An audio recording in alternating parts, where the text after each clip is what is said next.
వీళ్ళకి అంత దమ్ము ధైర్యం అంటే నేరుగా సుప్రీంకోర్టు జడ్జి ఇచ్చింది తప్పుడు తీర్పు అని చెప్పొచ్చుగా. ఆగ్రహం వ్యక్తం చేసింది.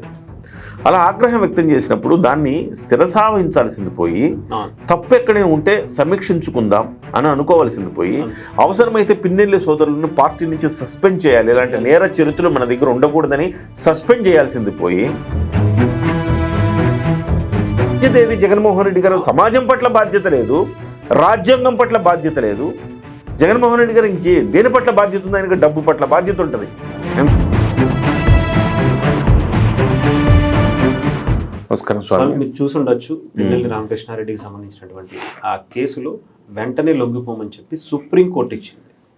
అయితే దాని మీద వైఎస్ఆర్సీపీకి సంబంధించినటువంటి అఫీషియల్ వెబ్సైట్లే ఇది చంద్రబాబు నాయుడు గారి కుట్ర, వాళ్ళ మీద అంటే జగన్మోహన్ రెడ్డి గారి మీద ఉన్నటువంటి అక్కసుతో వాళ్ళ నాయకుల్ని ఇబ్బంది పెడుతున్నారు అని. ఇది చంద్రబాబు నాయుడు గారు చేసిన పని అని అంటే ఎంత దుర్మార్గం ఉండేది. అంటే సుప్రీంకోర్టుని చంద్రబాబు నాయుడు గారు డిక్టేట్ చేస్తున్నారా, మ్యానిపులేట్ చేస్తున్నారా? పిన్నెల్లి సోదరులపై కూటమి ప్రభుత్వం కక్ష సాధింపులు. పల్నాడు జిల్లా మాచర్ల మాజీ ఎమ్మెల్యే పిన్నెల్లి రామకృష్ణారెడ్డి, ఆయన సోదరుడు వెంకటరామిరెడ్డి ఇద్దరికి సంబంధించిన జంటల హత్య కేసులో ఇరికించేందుకు విశ్వ ప్రయత్నం జరుగుతుంది. హత్యకు కారణమైనటువంటి రాజ్యాంగం పట్ల బాధ్యత లేదు. జగన్మోహన్ రెడ్డి గారు దేని పట్ల బాధ్యత ఉంది? ఆయనకు డబ్బు పట్ల బాధ్యత ఉంటుంది.